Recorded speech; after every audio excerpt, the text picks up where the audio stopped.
Pemerintah Provinsi Jawa Tengah sedang mengakselerasi pembangunan di berbagai bidang. Tidak hanya infrastruktur, program pembangunan Jawa Tengah juga dilakukan untuk meningkatkan perekonomian, termasuk UMKM, ekonomi kreatif, dan laju investasi. Lalu seperti apa arah pembangunan di Jawa Tengah? Kita tanyakan langsung ke Ketua Tim Percepatan Pembangunan Daerah TPPD Jawa Tengah, Zulkifli Gayo. Selamat siang, apa kabar? Selamat siang, Mas Yuni. Sehat, alhamdulillah. Sehat, alhamdulillah. Bapak, pertama kita apresiasi dulu nih dengan apa yang sudah dilakukan Pemprov Jateng. Ada penurunan juga di angka kemiskinan, juga dengan peningkatan laju investasi, begitu. Nah, ini yang mau saya tanyakan juga, apa yang selama ini sudah dilakukan oleh Pemprov Jateng agar semua ini, konsep apa yang dilakukan di bidang ekonomi dan juga UMKM untuk bisa ada hasil seperti ini. Ya, Mas Beni, jadi selama ini Pak Gubernur, Pak Lutfi dan Gus Yassin, Wakil Gubernur Jawa Tengah itu memang concern kepada menyelesaikan persoalan. Walaupun tidak banyak berbicara di media dan lain sebagainya, tapi hasilnya bisa kita lihat. Misal salah satunya adalah penurunan kemiskinan yang cukup signifikan, yang sebelumnya nomor 2 di Pulau Jawa, sekarang menjadi nomor 3. Ini menjadi salah satu. Kemudian peningkatan pertumbuhan ekonomi yang cukup signifikan, sekarang kita nomor 3 setelah Jogja, kemudian Banten, kemudian Jawa Tengah, Jawa Barat, kemudian Jawa Timur ya. Nah, ini menjadi salah satu langkah yang dilakukan oleh Pak Gubernur, Pak Ahmad Lutfi, itu memang concern kepada langkah-langkah strategis yang dilakukan langsung kepada masyarakat. Nah, upaya apa yang dilakukan? Misal Pak Lutfi ini, Mas, menyadari bahwa membangun Jawa Tengah itu tidak hanya ansih pemerintah. Oke. Nah, mari kita lihat dari angka saja, kalau PDRB Jawa Tengah itu sekitar 1.800 triliun, APBD kita itu hanya 24. Itu kontribusinya, Mas, terhadap semua pertumbuhan ekonomi dan lain sebagainya yang ada di Jawa Tengah itu. APBD, APBN, APBD Kabupaten Kota hanya 11%. Hanya 11%, Mas. Kalau itu yang dibicarakan. Sehingga apa sih yang paling penting? Bagaimana bahwa misal dari kontribusi masyarakat itu sampai 60, swasta itu sampai dengan 25% terkait dengan pertumbuhan ekonomi. Sehingga kesadaran ini dari Pak Gubernur ini benar-benar memang menyadari, oh persoalan kita itu harus apa? Harus menjaga kondusivitas, harus menjaga stabilitas. Pembangunan yang dibangun itu bagaimana memperkuat produksi, kemudian memperluas distribusi, kemudian meningkatkan market, itu yang dilakukan. Makanya apa yang dilakukan oleh Pak Gubernur itu? Satu, mendesak bahwa bandara itu kembali ke internasional. Oke. Nah, Bandara Ahmad Yani sekarang udah internasional, Bandara Solo sudah internasional walaupun untuk ibadah umroh, umroh dan haji. Nah, ini salah satu. Sehingga apa dampaknya ketika menaikkan itu? Jadi wisata mancanegara itu 15 sampai dengan 25%, Mas, sekarang kenaikannya. Ada peningkatan sebesar itu ya? Ada peningkatan yang cukup signifikan. Nah, maka langkah-langkah ini bagaimana membangun konektivitas daerah itu dilakukan. Sehingga apa program yang dilakukan oleh Pak Gubernur itu? Yaitu meningkatkan pembiayaan untuk infrastruktur jalan. Nah, itu jadi sebelumnya hanya 200 menjadi sekarang itu 700 miliar. Nah, ini adalah menjadi salah satu langkah yang dilakukan oleh Pak Gubernur itu bagaimana agar konektivitas antar wilayah itu tidak menjadi permasalahan. Karena apapun ceritanya kan hanya ada 3, Mas, yang kita ukur dari sisi bagaimana meningkatkan pertumbuhan ekonomi. Yang pertama produksi kita tingkatkan, bagaimana pertanian dan lain sebagainya. Maka ada program irigasi, program perbaikan kelompok-kelompok tani, ada pembinaan dan lain sebagainya. Kemudian yang kedua, misal yang paling kita lakukan adalah distribusi. Bagaimana konektivitas, kemudian perbaikan infrastruktur jalan dan lain sebagainya. Baru yang terkait dengan market. Nah, sehingga Pak Gub ini hampir semua, Mas, kegiatan terkait dengan forum investasi beliau hadir dan beliau sebagai narasumber. Tadi malam saja itu beliau dengan KEK Kendal itu langsung beliau sebagai narasumber keynote speech terkait dengan investasi. Ada berapa puluh investor-investor yang masuk. Nah, buktinya apa? Dari kinerja yang dilakukan oleh Pak Gubernur ini, investasi di Jawa Tengah itu naik. Itu tertinggi di Pulau Jawa kenaikannya. Nah, tertingginya lagi ada di PMA. Jadi Jawa Tengah itu bukan primadonanya nasional, tapi sudah internasional. Karena paling tinggi itu ketika di triwulan 1 itu PMA-nya tinggi, kemudian lanjut ke semester 1 juga itu masih PMA. Itu tertinggi kita kenaikannya, sekitar 8,7%. Karena itu juga memang dikembalikan lagi jadi bisa internasional juga. Betul, betul, Mas. Dan juga kalau tadi dibilang soal market juga penting ya, bisa produksi, bisa distribusi dengan jalan bagus, tapi kalau misalnya marketnya juga kurang, juga itu berbahaya juga ya, tidak bisa keluar begitu barangnya. Iya, betul. Nah, untuk bisa mendapatkan hal itu kan tadi ada beberapa masalah yang terjadi nih kan, dan bisa menyertakan dari pihak swasta, juga dari masyarakat. Dan tentunya untuk bisa mendapatkan hasil yang baik dan peningkatan yang luar biasa dan dengan semua masalah yang ada tentu juga ada kolaborasi begitu ya. Nah, bisa dijelaskan kolaborasi seperti apa ini yang dilakukan? Tadi yang kami sampaikan di awal Mas Beni bahwa Pak Gubernur ini menyadari bahwa membangun Jawa Tengah itu tidak bisa sendiri. Baik. Harus terlibat semua lapisan masyarakat. Semua elemen masyarakat ini terlibat. Misal salah satu yang dilakukan oleh Pak Gubernur yaitu melakukan kerjasama. Saya kira ini terbanyak Mas, kerjasama dilakukan 111 universitas. 111? Ya, ini selama 8 bulan ini kita sudah 111 universitas yang kita lakukan kerjasama. Nah, apa yang salah satunya bagaimana bahwa menggait kolaborasi agar aktivitas-aktivitas kampus itu berdampak. Kalau kita ada menyebutkan adalah gerakan berdampak. Gitu. Nah, jadi ini apa yang salah satunya? Misal KKN itu ada terkait dengan rumah tidak layak huni, nah RTLH. Kemudian KKN terkait dengan AKI AKB, angka kematian ibu dan angka kematian anak. Nah, itu menjadi salah satu bagaimana sosialisasi di sektor kesehatan dan lain sebagainya. Ini dilakukan. Yang kedua, kerjasama dengan apa? Kerjasama antar daerah.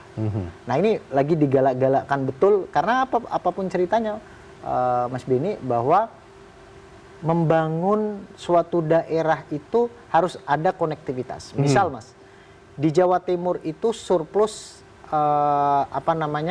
surplus susu. Baik. Yang harus masuk ke Jawa Tengah. Nah, Jawa Tengah surplus cabai, maka itu harus distribusi ke Jawa Timur. Nah, itu dilakukan kerjasama. Nah, itu yang dilakukan. Nah, kemarin sudah dengan 4 daerah, ini sedang kita rancang dengan 4 daerah yang lain. Ini sudah 8 selama 8 bulan ini kerjasama antar daerah. Nah, ini adalah salah satu spirit baru bagi pemimpin daerah menurut kami di apa namanya tim TPPD itu, bagaimana bahwa Pak Gubernur ini sudah melangkah bahwa ada kesadaran nih dari kita semua bahwa membangun itu harus secara bersama-sama. Bersama-sama berkolaborasi. Nah, yang paling menarik Mas, kerjasama ini bukan hanya sebatas antara heksahelik ya, hanya dengan swasta, perguruan tinggi dan lain sebagainya, tapi sesama penyelenggara negara.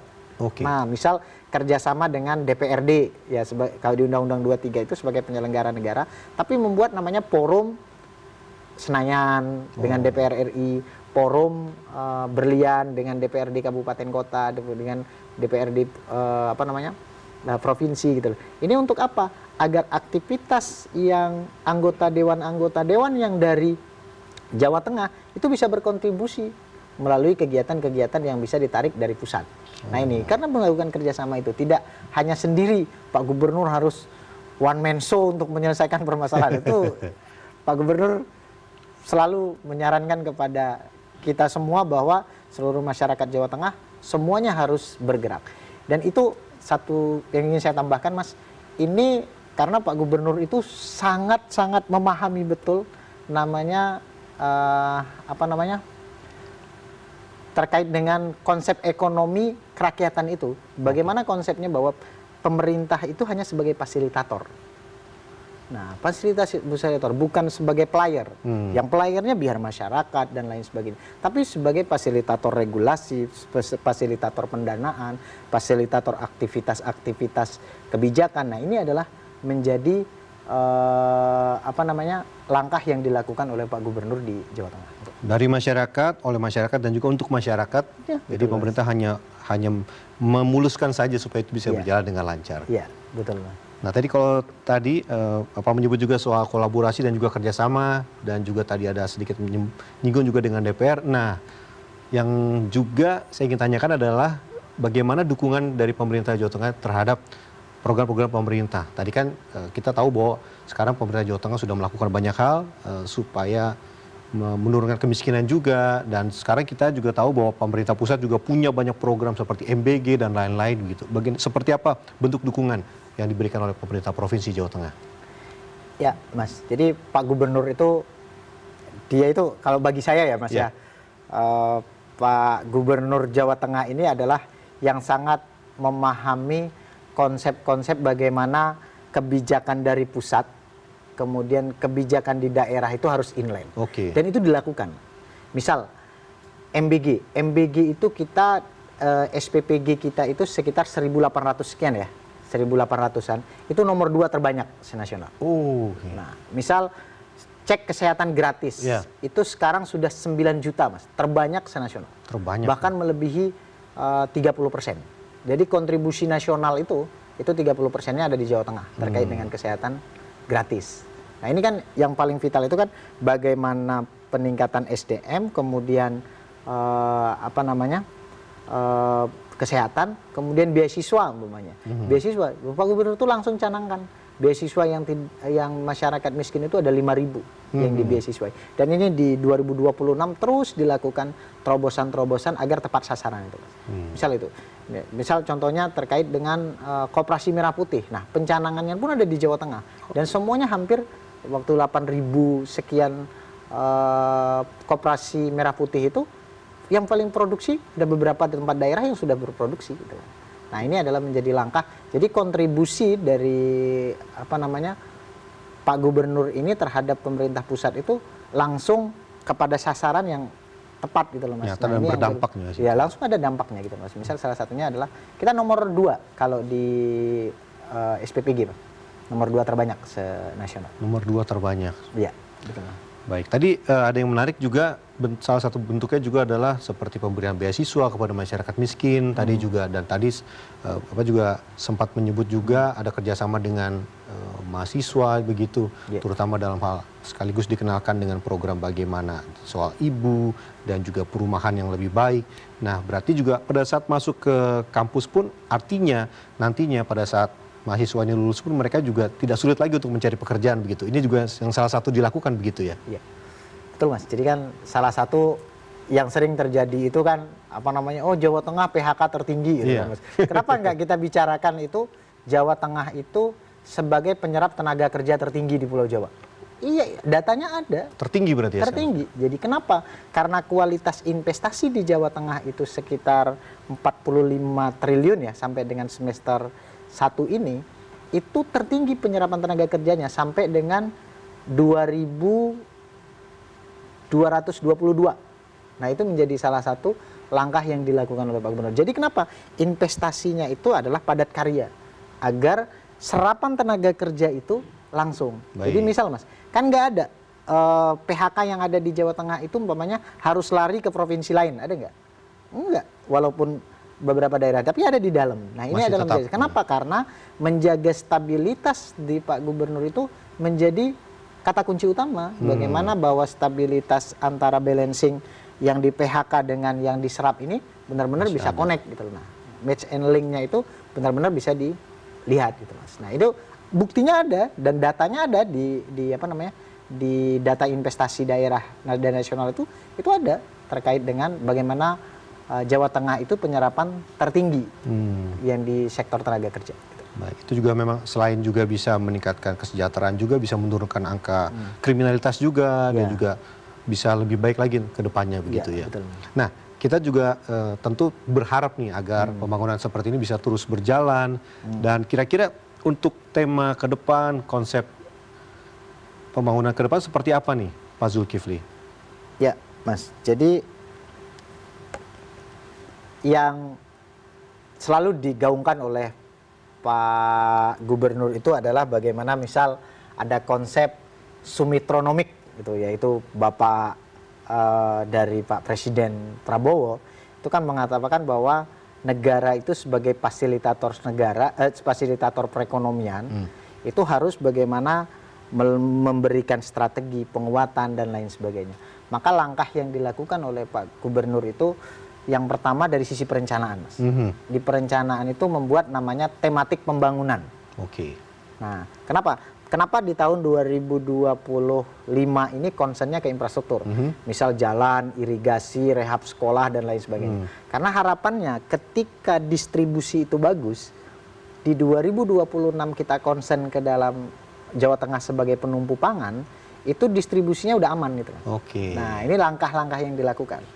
Nah, ini kan konsep-konsep yang ada di dalam distribusi perekonomian itu. Baru di tahun 2026 itu sebagai penumpu pangan, di 2027 kita sudah bicara terkait dengan UMKM dan ekosistem syariah. Nah, ini menjadi salah satu. Nah, karena kenapa? Karena kita menginginkan dari Pak Gubernur itu bahwa harus ada nih negara hadir, daerah hadir sebagai memberi jaminan kepada UMKM, ekonomi kreatif dan lain sebagainya. Baru nanti di 2028 kita terkait dengan potensi desa. Nah, itu inline dengan yang ada di pemerintah pusat. Nah, karena Jawa Tengah itu sebagai penumpu pangan dan industri nasional, nah ini adalah langkah-langkah yang dilakukan oleh Pak Gubernur. Mas. Jadi Pak Gubernur itu menyadari betul dan esensinya itu langsung berdampak ke angka. Jadi nggak perlu populer di media, yang penting hasilnya bisa dirasakan oleh masyarakat. Kira-kira itu, Pak. Diam-diam tapi hasilnya berdampak dan ada begitu ya. Ya, betul, Mas Jadi.